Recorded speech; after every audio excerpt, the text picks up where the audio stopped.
Hello everyone, good morning, শুভ সকাল। কেমন আছো সবাই? আশা করি সবাই ভালো আছো। শ্রীময়ীর আরেকটি নতুন ব্লগে আমার সকল বন্ধুদের জানাচ্ছি অনেক অনেক স্বাগত। আজ হচ্ছে সোমবার আর আজ হচ্ছে জন্মাষ্টমী। সবাইকে জানাই জন্মাষ্টমীর অনেক অনেক শুভেচ্ছা।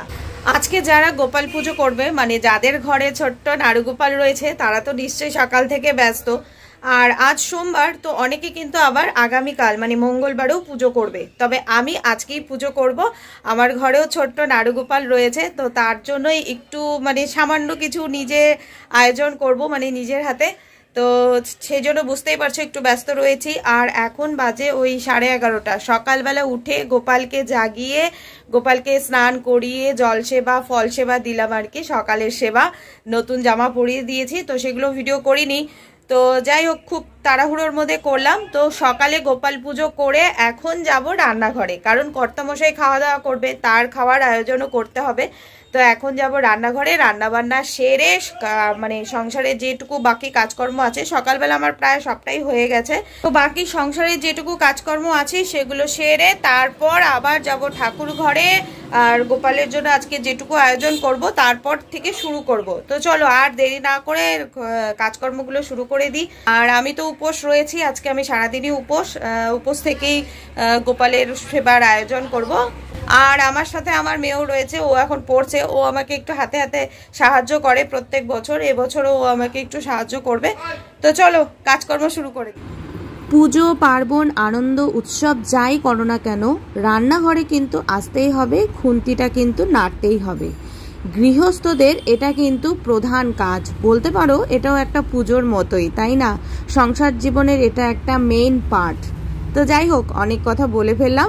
আর আজকে রান্নাবান্না করছি, তবে খুব সিম্পল আর শর্টকাটেই রান্নাবান্না করব। বললাম তোমাদের কর্তামশাই একাই খাওয়া দাওয়া করবে। তো এখানে ডাল করে নিলাম, একটু আলু বটি করে নিয়েছি, আর একটু আলু ঝিঙে দিয়ে পোস্ত করব। তো সবজি টবজি সব কেটে নিয়েছি, আর ভাতও আমার হয়ে গেছে। ডালে অল্প পেঁপে সেদ্ধ দিয়ে দিলাম। মুগ ডাল করছি, মুগ ডালে একটু পেঁপে দিলে কর্তামশাই খেতে বেশ ভালোই বাসে। তো এই হচ্ছে আজকে আমার কর্তামশাইয়ের জন্য রান্নাবান্না। আর রান্নাঘরে ঢুকলে বন্ধুরা দুনিয়ার কাজ কিন্তু, তাই না? যে অল্প রান্না করো আর যাই করো, সেই রান্নাঘর পরিষ্কার করতেই হবে। এক গাদা বাসনপত্র বেরোবে, সেগুলো মাজা ধোয়া, এগুলো করতেই অনেকটা সময় চলে যায়। ওইদিকে রান্নাবান্না চাপিয়ে দিয়েছি গ্যাসে, ভাবলাম রান্নাবান্না হতে হতে এদিকে বাসনপত্রগুলো আমি একটু মেজে নিই। একটু তাড়াহুড়ো করেই সব করছি, মাথায় একটা চিন্তা রয়েছে কতক্ষণে রান্নাঘরের কাজকর্ম সামলে তারপরে যাব ঠাকুর ঘরে। ঠাকুরের ভোগের আয়োজন কত তাড়াতাড়ি করব, ঠিক সময় মতো পুজো দিতে পারবো কিনা। আজকে অবশ্য অত চিন্তার কারণ নেই, কারণ আজকে সারাদিনই অষ্টমী রয়েছে। তো আস্তে ধীরে করলেও হবে, একটু রাত করে পুজো দিলেও অসুবিধে নেই। আবার এদিকে মেয়ে গেল মার্কেটে। মেয়ে বলল আমি গোপাল সোনার জন্য কিছু জিনিস কিনবো। ওই ঠাকুরের সিংহাসনটা একটু সাজাবে, গোপালের জায়গাটা হয়তো একটু বেলুন দিয়ে সাজাবে, আরও ওর কি কি পছন্দের জিনিস রয়েছে, মানে যা যা ওর ইচ্ছে করেছে আজকে গোপালকে দেবার, সেই সব জিনিস আনতেই গেল। তো আমি বললাম তাড়াতাড়ি বাড়িতে ফিরিস, কারণ ও আমার সঙ্গে না থাকলে পুজোর কাজে আমার একটু অসুবিধেই হয়ে যায়, একা হাতে সবটা করা একটু মুশকিল। ও আমাকে হেল্প করে বলে আমি কিন্তু অনেকটাই স্বস্তি পাই। আর আজকে কিন্তু বাইরের ওয়েদারটা বেশ ভালো, মেঘলা মেঘলা রয়েছে, একটু ঠান্ডা হাওয়াও রয়েছে। আজকে আমি সারাদিনই উপোস, জন্মাষ্টমীর দিন আমি উপোস থেকেই প্রভুর পুজোটা দিই। তবে এখন না উপোস থাকার অতটা অভ্যাস নেই। ছোটবেলায় মায়ের সঙ্গে জন্মাষ্টমীর উপোস করেই কিন্তু জন্মাষ্টমীর পুজো দিতাম, মায়ের হাতে হাতে সবটা করে দিতাম, যেমন আমার মেয়ে করে দেয় আর কি। তবে এখন উপোস থাকার অভ্যেসটা অতটা নেই। তো যাই হোক, চলো বন্ধুরা, এদিকে আমার রান্নাবান্না হয়ে গেল, বাকি কাজকর্মগুলো সেরে স্নান করে তারপরে যাব ঠাকুর ঘরে। রান্নাবান্না হলো, রান্নাবান্না করে সমস্ত কাজকর্ম সেরে স্নান করে নিলাম, আর এখন যাব ঠাকুর ঘরে। বাজে 3:45 বেজে গেছে। তো চলো এবার ঠাকুর ঘরে যাই, ঠাকুরের ভোগের সব আয়োজন শুরু করে দিই। আর বেশি দেরি করা যাবে না, এই করতে করতে কটা বাজবে তার ঠিক নেই, তারপর আবার ঠাকুরের পুজো রয়েছে। তো চলো সব কিছু শুরু করে দিই। আর এইদিকে আমার মেয়ে এইভাবে বেলুন দিয়ে ঠাকুর ঘরটা সাজিয়েছে। আজকে গোপালের বার্থডে, তাই বেলুন দিয়ে লাইট দিয়ে ও এতক্ষণ ধরে ঠাকুর ঘরটা সাজালো। জন্মাষ্টমীর দিন আমার মেয়েও কিন্তু ভীষণ উৎসাহী থাকে, গোপালকে কিভাবে সাজাবে, কি জামা পরাবে, কি ভোগ রান্না হবে। গতকাল আমি আর মেয়ে দুজনে মিলে গিয়েছিলাম বাজারে, এই পুজোর বাজার করতে আর কি। বাজারঘাট খুব একটা আমি করি না, এই সমস্ত কিছু কিন্তু আমার কর্তামশাই করে। তবে আমার মেয়েই বলল, মা চলো আমরাই যাই এবার বাজারে জন্মাষ্টমীর বাজার করতে।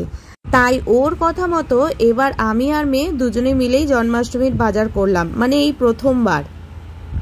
আর এইদিকে আমি ভোগের আয়োজনটা পুরো শুরু করে দিয়েছি। আমার ঘরের পাশে একটা বারান্দা রয়েছে, সেই বারান্দাতেই আমি ভোগের আয়োজনটা করি।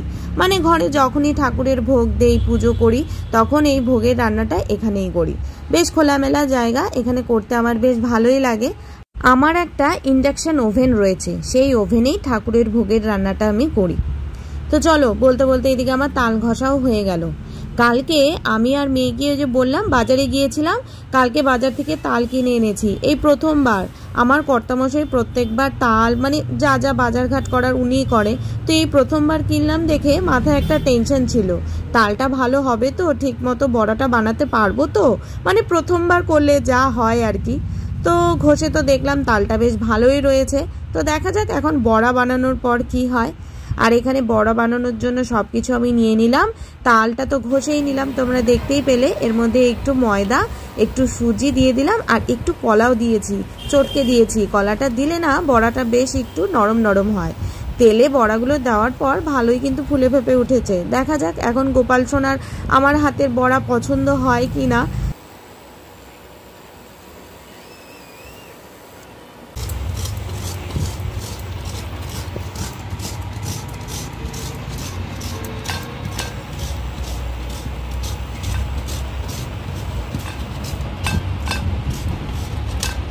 নারকেলটা কুড়িয়ে নিচ্ছি, নারকেল দিয়ে কয়েকটা নাড়ু বানাবো, মানে ওই একটা নারকেল দিয়ে যে কটা হয় আর কি। আর এদিকে বড়াও কিন্তু আমার মোটামুটি হয়ে এলো, বেশ অনেকটাই বড়া হয়েছে। বড়াগুলো হয়ে গেলে তারপরে মালপোয়াটা ভাজবো। সেই জন্য মালপোয়ার যে গোলাটা হয়, মানে ব্যাটার যেটা হয়, সেটা বানিয়ে নেব।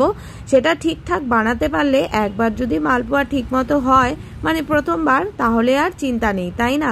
যতক্ষণ না বানাচ্ছি ততক্ষণ মানে একটু চিন্তাই হচ্ছে ঠিক মতো মালপোয়াটা হবে কিনা।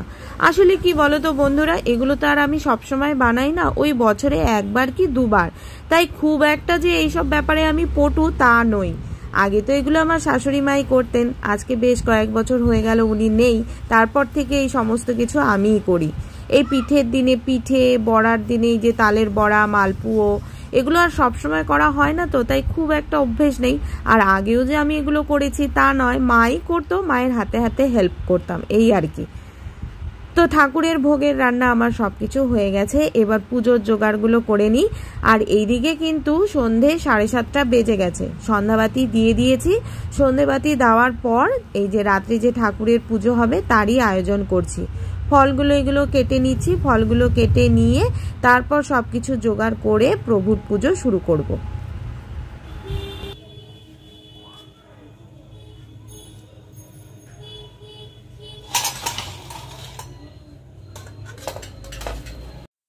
এইদিকে পুজোর জোগাড় আমার মোটামুটি সব কমপ্লিট, সব গুছিয়ে নিয়েছি, সব সাজিয়ে গুছিয়ে নিয়েছি। চন্দনটা ঘষে নিয়ে তারপরে পুজোটা শুরু করে দেব। আর আমার পাশে তো আমার মেয়ে রয়েছেই, ওই আমাকে সবটা হেল্প করছে। ওম শ্রী গোপাল স্নাধিপতে নমঃ। ওম শ্রী গোপাল স্নাধিপতে নমঃ। ওম শ্রী গোপাল স্নাধিপতে নমঃ। ওম শ্রী বিষ্ণু স্নাধিপতে নমঃ। ওম শ্রী হরিনারায়ণ স্নাধিপতে নমঃ। জয় শ্রী হরি শ্রী নন্দলাল শ্রী গোমাধব নমঃ।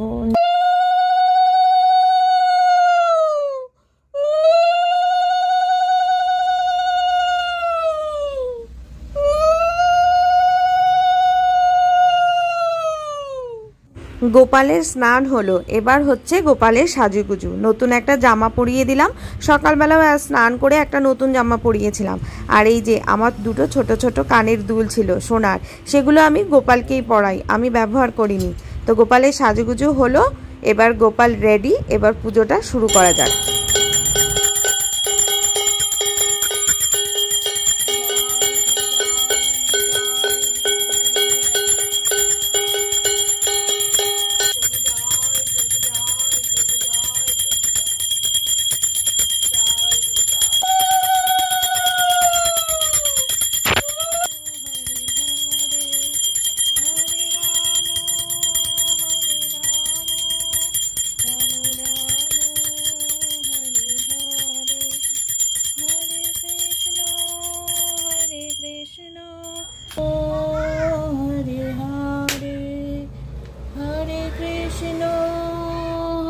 কৃষ্ণ কৃষ্ণ কৃষ্ণ। তো আজকের মতো পুজো হলো আমার সমাপ্ত। যেটুকু পেরেছি সাধ্য অনুযায়ী প্রভুর ভোগের আয়োজন করেছি। প্রভু যেন এই ভোগ গ্রহণ করে এটাই প্রার্থনা, আর যেন সবাইকে দেখে রাখে, ভালো রাখে, সুস্থ রাখে। প্রভুর কাছে এটাই প্রার্থনা রইল, সবাই যেন ভালো থাকে। পুজো হলো, পুজোর পর সবাই এসেছিল প্রসাদ নিতে। আর এই যে ঠাকুরের বাসন যেগুলো রয়েছে কিছু কিছু মেজে রেখে দিলাম, এগুলো সব এখন মেজে রেখে দিলাম রাত্রেই, কারণ আবার কালকে সকালে পুজো রয়েছে। তো এগুলো আগে সব জায়গা মতো রেখে দিই। তো পুজো তো হলো, খুব ভালো মতো পুজো করলাম। পুজো দিতে দিতে প্রায় পুজো মানে শেষ হতে হতে 9টা বেজে গেছে। তারপর আমি আমার পাড়ার সবাইকে বলেছিলাম, মানে সব ছোটদের বাচ্চাদের বলেছিলাম এসে প্রসাদ নিয়ে যেতে। সবাই এসেছিল, সবাইকে প্রসাদ দিলাম। আরও কিছু মালপোয়া ভাজার ছিল, সেগুলোও পরে ভাজলাম। তো এখন বেজে গেছে রাত 11টা। সবার তো প্রসাদ নেওয়া হয়ে গেছে, তবে এখনও আমি নেইনি। একটু চরণমিত নিয়েছি আর একটা জাস্ট বড়া নিয়েছি। তো প্রসাদ নিলে না আর সারাদিন উপোস করে রয়েছে, তো ওই খাওয়ার পর আর নড়াচড়া করার শক্তি থাকবে না। তা ভাবলাম একটু পরেই করি, যেটুকু কাজকর্ম রয়েছে এগুলো করে নিয়ে তারপরে প্রসাদ নেব লাস্টে। আর বাজে 11টা, এখনও একজনের আসা বাকি। তো বলছে আসবে, তো দেখি এখন কখন আসে, ওর অপেক্ষায় রয়েছি। আর এই হচ্ছে আজকে আমার সারাদিনের পুজো পার্বণ। খুব ভালো মতো কাটলো, শরীরও এখনও একদম ঠিকই রয়েছে, কোনো অসুবিধে নেই। তো কালকেও আবার ইচ্ছে আছে একটু ভোগ দেওয়ার, দেখা যাক কী করি, এখনও কোনো ঠিক নেই। সকাল হলে দেখা যাবে কি করা যায়। তো চলো, আর আমার মেয়ে এখন ভাত খাবে, সারাদিন উপোস ছিল, প্রসাদ নিয়েছে। আমি বলছি আর না খেয়ে থাকতে হবে না, ভাত খেয়ে নে। তবে আমি আজকে ভাত খাবো না, আজকে আমাদের দানা খেতে নেই, জন্মাষ্টমীর দিন আমাদের দানা খেতে নেই। মানে আমি খাই না আর কি, বিয়ের আগের থেকে এই নিয়মটাই করে এসেছি, তো তাই এখন আর মানে ওই নিয়মেই চলছি আর কি। আজকে আমি আর দানা কিছু খাবো না, ওই মালপোয়া বড়া যেগুলো করেছে ওগুলোই খাবো, মানে ঠাকুরের প্রসাদই নেব। তো বন্ধুরা, আজ হচ্ছে দ্বিতীয় দিন, মানে গতকাল আমি জন্মাষ্টমীর পুজো করেছিলাম সোমবার, আর আজ হচ্ছে মঙ্গলবার, মানে পুজোর ঠিক পরের দিন। কালকে তো প্রভুর পুজো হয়েছে, আর আজ দ্বিতীয় দিন, মানে পরের দিন পারণ করতে হয়। ঠাকুরের কাছে একটু কিছু ভোগ দেব ভেবেছি, তো কি আর দেব, তো ভাবলাম একটু পায়েস আর লুচি বানিয়ে দিই। তো সকাল সকাল তারই আয়োজন শুরু করে দিয়েছি। সকালবেলা উঠে কাজকর্ম সেরে প্রভুর ভোগের আয়োজন শুরু করে দিলাম। একটু পায়েস বানিয়ে নিয়েছি, পায়েসটা আমার হয়ে গেছে। তো এখন লুচি বানাচ্ছি, লুচিটা বানিয়ে পায়েস, লুচি, ফল, মিষ্টি দিয়ে আজকে ঠাকুরের ভোগ হবে। তো এই হচ্ছে আজকে আমার ঠাকুরের আসন। আবার আজকে নতুন করে ঠাকুরের ভোগ হচ্ছে, আজকে ভোগ দিয়ে হবে আমার পুজো সমাপ্ত। তো এই হচ্ছে এই বছরকার আমার জন্মাষ্টমীর পুজো। এই জন্মাষ্টমীর জন্য কিন্তু আমি সারা বছর অপেক্ষা করে থাকি। তো তোমাদের কেমন লাগলো আমার এবারকার জন্মাষ্টমীর পুজো কমেন্টে অবশ্যই জানিও। ভালো লাগলে লাইক শেয়ার করতে প্লিজ ভুলো না। চ্যানেলটাকে যারা সাবস্ক্রাইব করোনি প্লিজ সাবস্ক্রাইব করে আমার পাশে থেকো বন্ধু হিসাবে। আজকের ব্লগটা এতটুকুই, দেখা হবে আরেকটি নতুন ব্লগ নিয়ে খুব শিগগিরই। তো আজকের মতো টাটা, সবাই ভালো থেকো, সুস্থ থেকো, সাবধানে থেকো। গোপাল সোনাকে দেখেই আজকে আমি আমার ব্লগটা শেষ করছি।